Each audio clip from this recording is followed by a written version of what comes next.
Hey, Vic, I want to bribe our audience. Oh.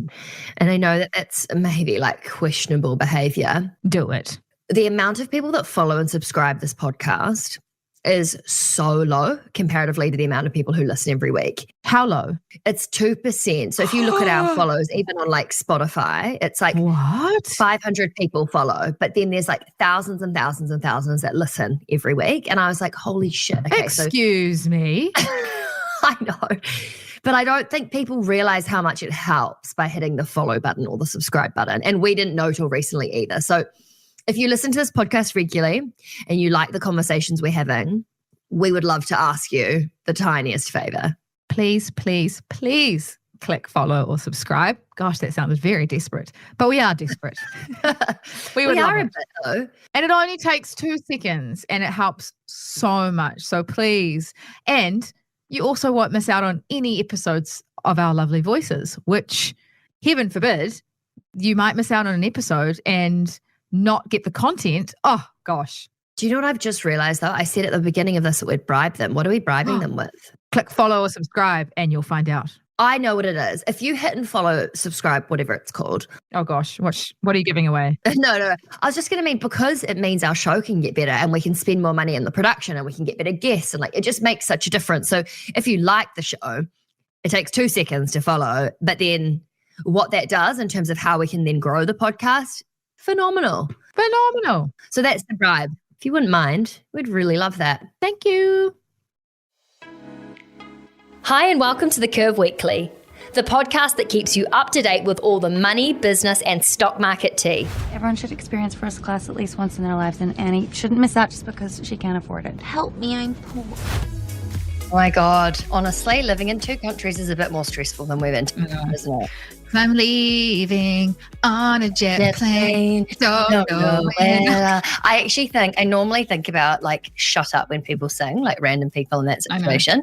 But I think that was quite in key, actually. Yeah, it was. Other people might disagree. But it's funny. It's like people are like, well, when are you going to be back? So for context, I'm leaving on a jet plane in about 6 hours? 6 hours. Yeah, to pre-recording this. But yeah, the number of people are like, so when are you going to be back? I'm like, don't know. Don't know. Does Air New Zealand want to sponsor us so that we can get flights back more regularly?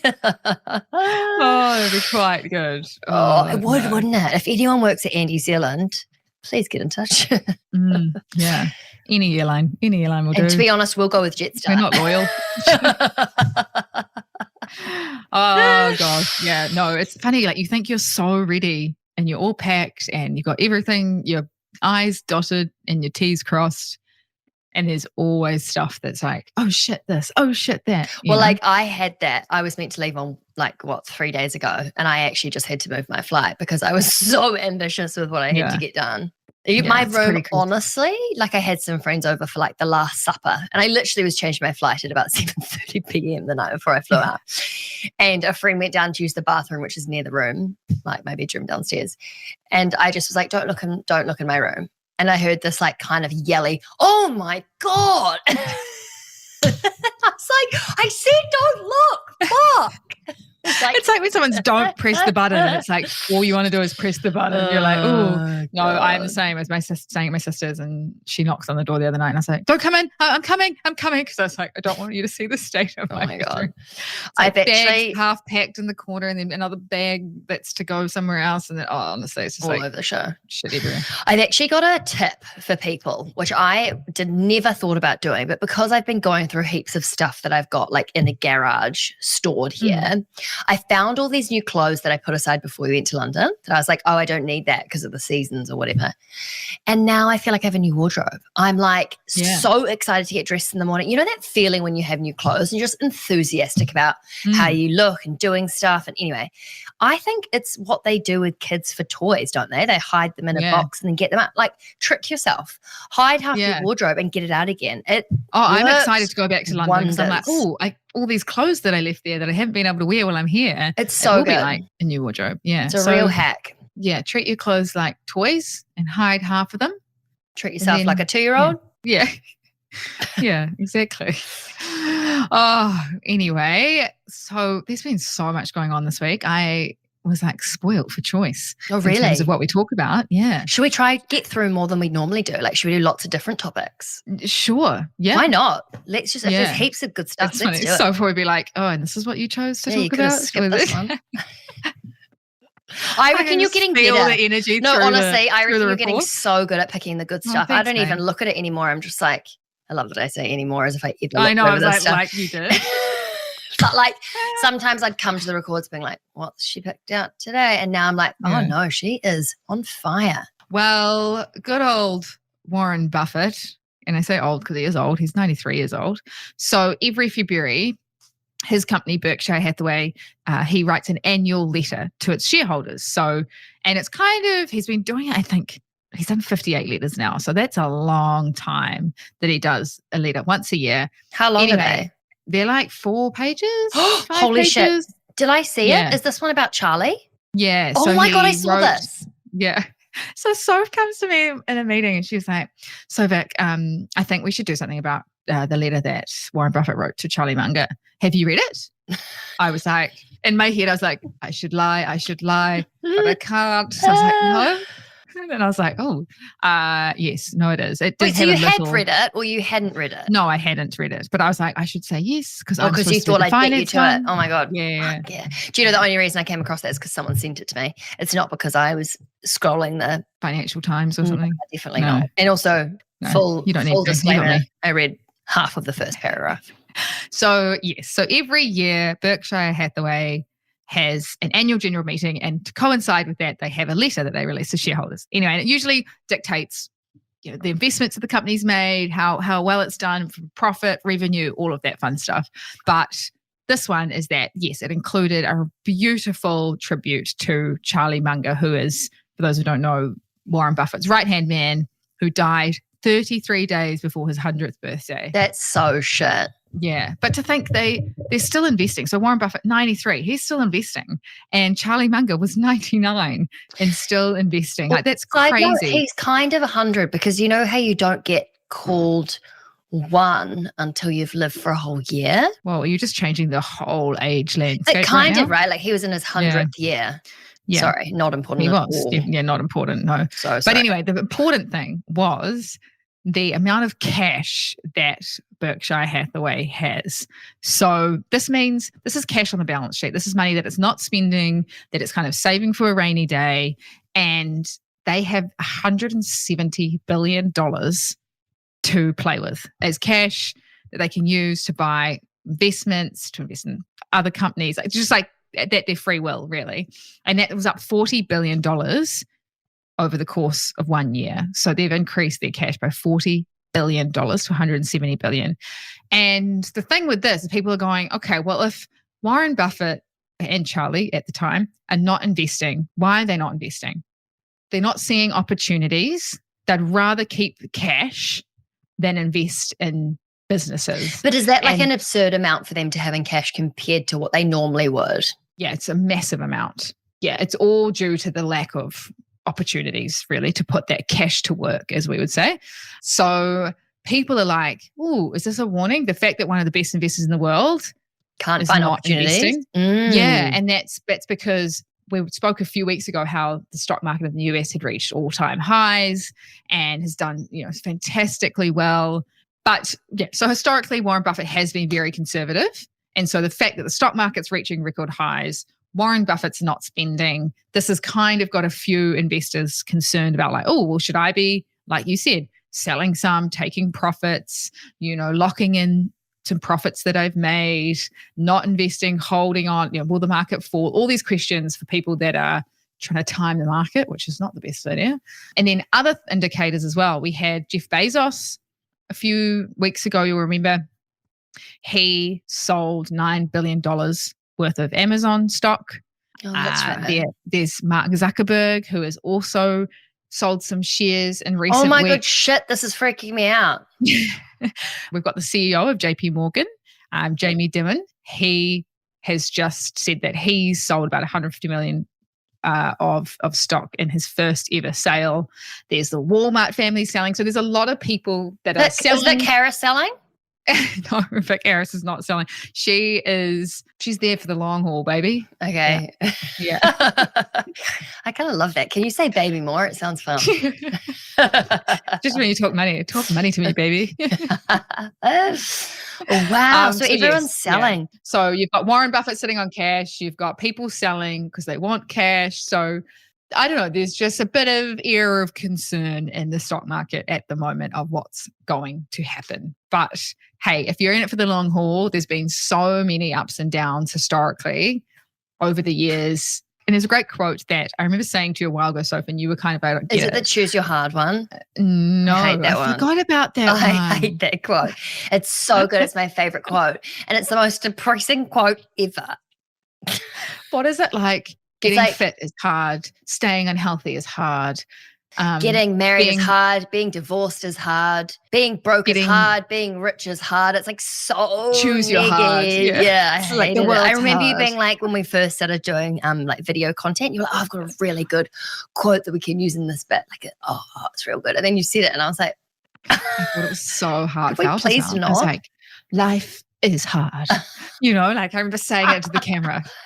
People are like, whoa. Anyway, no, this one is be fearful when others are greedy and greedy when others are fearful. Oh, yeah, I've heard this before. This is actually our finance and investing planner. Yes. Yeah. And what this means is when the stock market is where it is at now and super high and done really, really well, that's people getting greedy. They want a little bit more return.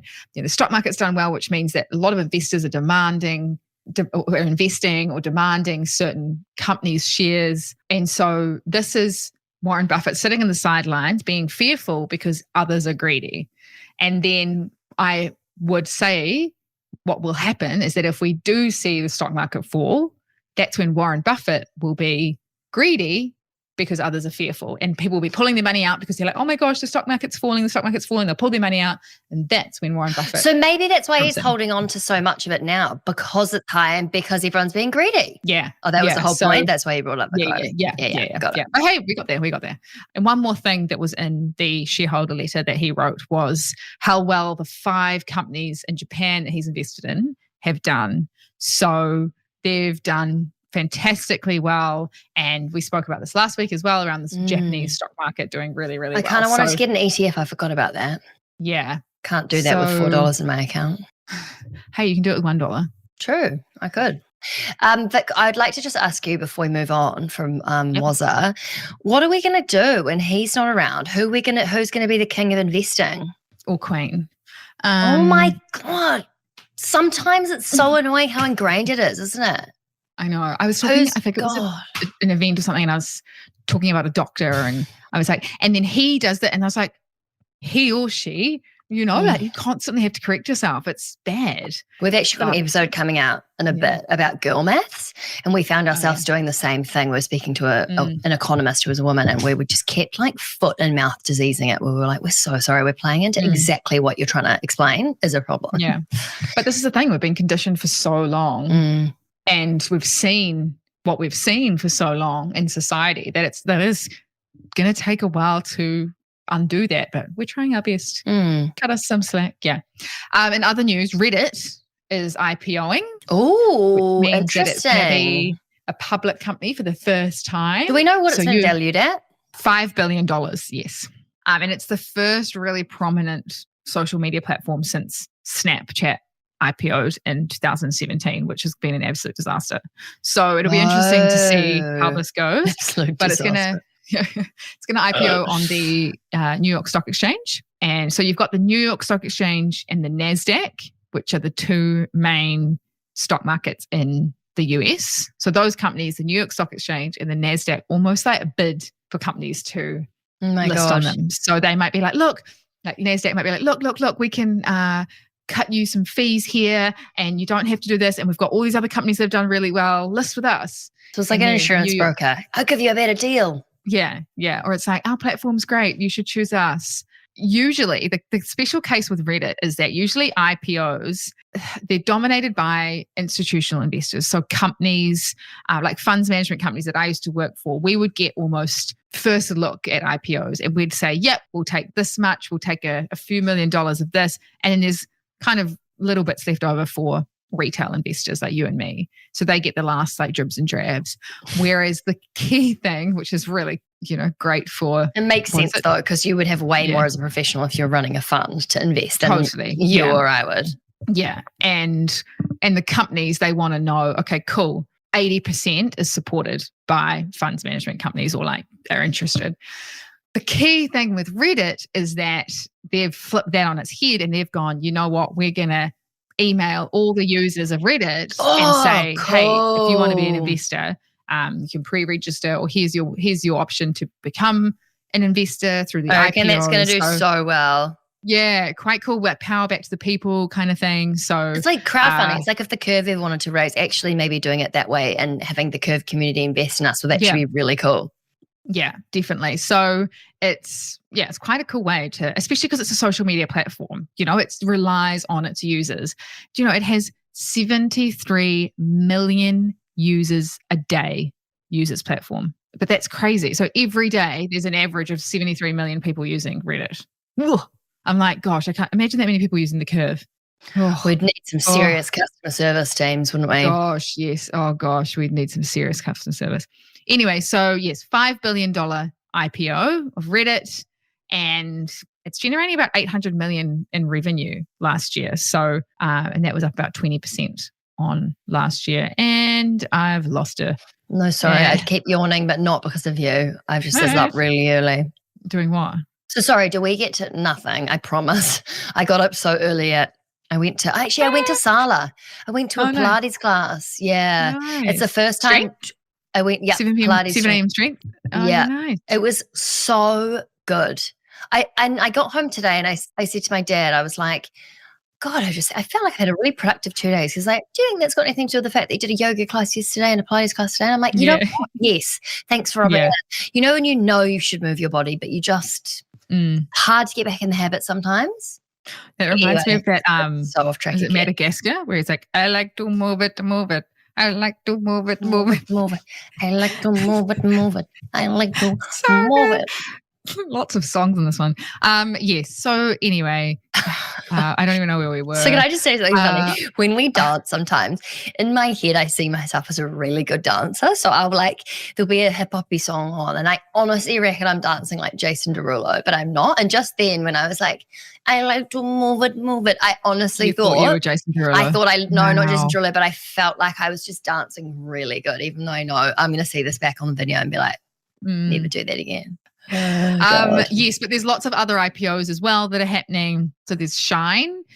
We've spoken about this before, but one thing that Shine is probably deciding to do is list in London. So we spoke before about how New York Stock Exchange, the NASDAQ, they're the biggest, the most prominent, therefore they attract a lot of investors. The London Stock Exchange hasn't done too well, hasn't done nearly as well as the American stock exchanges. And Shine would be its biggest ever listing. But the key thing with Shine is that it has had so much backlash. Because they're almost like terrible from the environment, aren't they? Like the fastest fast fashion ever. Yeah. And so it's kind of a case of like, okay, where will we get the most demand? Where do people know the least about our fast fashion, saga or like controversies? So yeah, I think Shine's going to have a bit of an issue. And I would just love to be a fly on the wall when they do their roadshow and they go around to investors and try and sell their company. Just the number of questions and be like, excuse me, what about the fact that you make cheap garments and you are putting fuel in the fire to fast fashion, bad for the environment, all of this. So I don't know, it would be. But do people think in it, like what can they say back to that's going to make people invest in them? Because there's obvious things that are problems with their... Yeah. Well, everything has a price. They just price the company at a lower valuation and people will be like, oh, it's a no-brainer. And people that are maybe sitting on the fence of, I want to save the planet, but I also want to make money, would probably invest if the price was cheap enough. Do you know what I mean? Oh, see, that's an interesting question, even figuring out like what is your line in terms of making money or sticking to your morals. Yeah, definitely. And then also Klarna is another one that's IPOing. So this is a buy now, pay later company. God, they're really going with all the shit companies, aren't they? Yeah. Yeah. So this is going to be a $20 billion company and probably going to IPO in the US. So they handle 2 million transactions per day across 45 countries. So they're one of the biggest buy now, pay later companies outside of Australia, New Zealand, US, so more in Europe. But it'll be interesting because Afterpay is a listed company. And now you've got another buy now, pay later company that is listed. So you can actually, the great thing about being a public company is you see their financials. So you can see, oh, wow, Klarna's taking market share off Afterpay, or Afterpay's taking market share off Klarna. So quite good to have two companies in a similar space because it gives you a better idea of kind of who's winning or who we should invest in if you were interested in investing in buy now, pay later companies. Anyway, so kind of coming back to that whole thing around the market's done so well. When the market does really well, that's when we see a lot of IPOs. So just be wary that, people like to make hay while the sun shines, and it's much easier for a new company to be successful in the stock market if it IPOs when the market's going up. Because everything's doing well.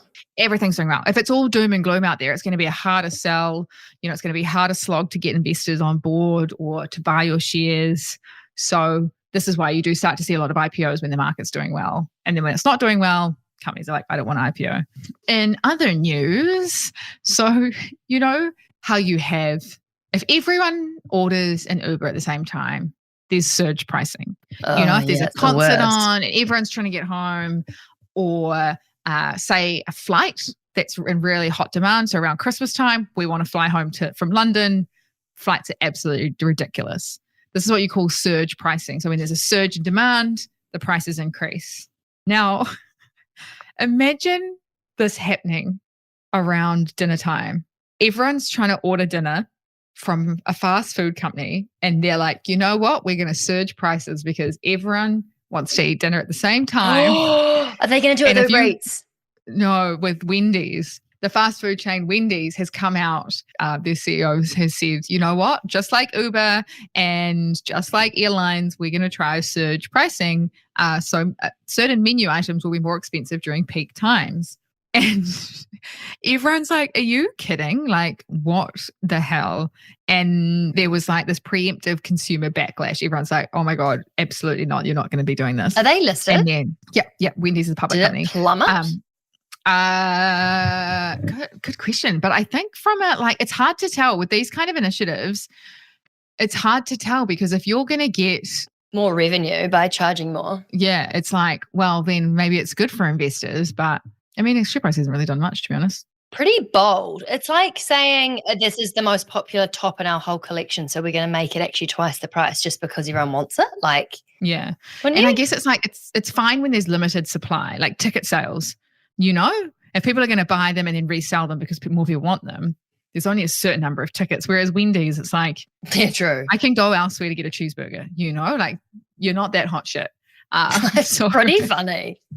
Wendy's, I know, and so it actually had our this huge burgers backlash. are surcharging. Like, yeah, get over yourself, Wendy. Or someone in front of you paid like $5.50 for a burger, and then you get to oh, it's 5 p.m. That's not 10. Yeah, that's $10. You'd be like, what? But she bought it for $5.50. You're like, yeah, sorry, surge pricing. But I guess that's the thing. We do that with Uber. What's the difference? Is it because Totally, there's a limited amount of Ubers and therefore you can? Part of me is like, is this just a new economy we're living in? And hey, if you're hungry and you can afford to have dinner before 5 p.m. before the surge starts, save money. I don't know. It's going to be interesting. But there's been to be such honest, backlash. Bring it on. Give me some crafty ways to save money. I'll get into it. If it's like all supermarket items are cheap between 3 and 5 a.m., I'll be like setting my alarm to do some shopping at that time. Totally. Soph will be like, do you want to come for dinner at 3 p.m.? I'll be like, no, just had lunch. Thanks. So, but yes, it's funny, like Burger King's jumped on, like there's been a PR gold mine for everyone else in the fast food space. And Burger King's come out and said, the only thing surging is our flame. And like, it's like, honestly, like, yeah, it's like, we don't believe in charging people more when they're hungry, like all this stuff. So people have like jumped on. I'm kind of weirdly on Wendy's bandwagon now. I decided. And then they've kind of backtracked and been like, oh, we're not going to do it for cheeseburgers. Oh God, stick to your guns, milkshakes. It's only other things. And I'm like, oh gosh, here they go. They've like put their foot in it and now they're having to backtrack. If you were to do like avocado on toast is going up because there's limited avocados, fine. Yeah. Yeah. But like Oh, you've totally. got frozen patties in the chest freezer. Like, I don't know. I think it's pretty funny though. Yeah. But it's like Pilates classes. Like I remember, I think it was a few years ago, and I belonged to this Pilates studio, and it was like off-peak times. And they've got it in in Sala gyms they do in the as UK. well. Yeah, off-peak. So it's like maybe And like in London. between Oh my God, 10 you're and 2. right. Yeah. It's like Yummy Mummies timing, like 9:30. You can get a cheaper class because it's not peak traffic. The Yummy Daddies. Yeah. Sorry, I did it again. But I mean, seriously, how many Yummy I know what you Daddies do you mean. see at a Pilates class? You know, yeah. When you do see a guy at Pilates, it's like, oh. Honestly, it's so funny as well because you'll see a guy in yoga and you'll turn around and you'll be like, oh, he's kind of cute. And then you're like, definitely, like I could bet my life savings that one of the women to either of your sides is your girlfriend or wife. You know, there's no way you've come here alone. And if anyone finds a man that takes himself to a yoga class, give me their number. I love it in Pilates. The guys come and they go on like the hardest springs with the heaviest weights. And the teacher's always like, oh, just reduce the weight and because your form's not quite right. You know, and they're like, what do you mean? Like, no, it's like obviously the harder the weight or the heavier the weight, the more I'm working out. You know, Oh my God, it's so it's true. about your form. So funny. And also like the smaller muscles, if you've ever seen a guy after a Pilates class where he actually wasn't trying to be like putting all the springs on and do that. When you get into those tiny core like muscles or you get on the lightest spring ever and you're doing in the thigh, I honestly feel sick from how sore it makes me. Like, yeah. The inner thigh muscles. I can't. I'm also like, what are you there for? Like what else? What is that engaging on? What is the inner thigh? Apart from riding a horse? Like I'm so confused. I think when you walk, your inner thigh must work, right? Yeah. Part of me is like, can we just focus on more muscles like the core that I can use, please? It's not really, I can't feel anything moving in Or is there. it just like when we bend over to pick up groceries or like, you know, I don't know. Oh, interesting. Climbing stairs. I don't know. If anyone can answer this question, what inner thigh muscles before would be great. And I remember I asked a friend this and they're like, oh, no, just to get that toned like definition. And I'm like, no, but what's the use? What is it there? What's the use case Yeah. for the inner thigh? Obviously your abs is like to support your lower back, you know, to hold up your core, like all of that. I totally get what your core's for, your arms, your quads, your butt, like every other muscle has a use. It's just like in the thigh seems a bit rogue. Maybe it's like the kidney where you could just take it out. I think you'd collapse. You can be the guinea pig on that one. So I'm good actually. Okay. Anyway, we are going to wrap this up. Oh, we got through some good stuff. I think it was great. I was like learned quick heaps. fire. Nice. Yeah. I like that. Important stuff only. Hey, fly cool. safe. Okay. I really hope that you don't the get a delayed flight this time. I think I'll cry for about the 7th time today. Oh, doll, do you need a cuddle? And it's a lot. Those days when you're just like the tiniest thing and just saying goodbye to friends. I'm like, yeah. I honestly was going to message you and say, do you want to cancel the podcast? I just sort of felt like, but you've really turned it on, Vic. It was actually like good distraction. Quite nice to, get out of the goodbye zone into the hi Sophie zone. Yeah. Unfortunately, it's not that easy to say goodbye to me, so I will chat to you probably in your layover. Get a million voice notes from Soph. Hey, how's the flight going? Oh, so have you landed yet? Oh, okay, cool. Oh, shush. Thank you so much for listening to The Curve Weekly. Make sure you hit the subscribe button to stay up to date with all the money, business, stock market news. And if you like what you heard, we would love a review. Thank you. Yes, we would love a review. But if you did hate it, please, don't leave one if you hate it. No, but in all seriousness, could you please leave a review? Because it really helps other people find our cute little podcast. And we hope you have a good week and see you next Monday. Bye. Bye. Sweet. Yeah. See you next Tuesday. Lol. See you next Tuesday. I mean Monday.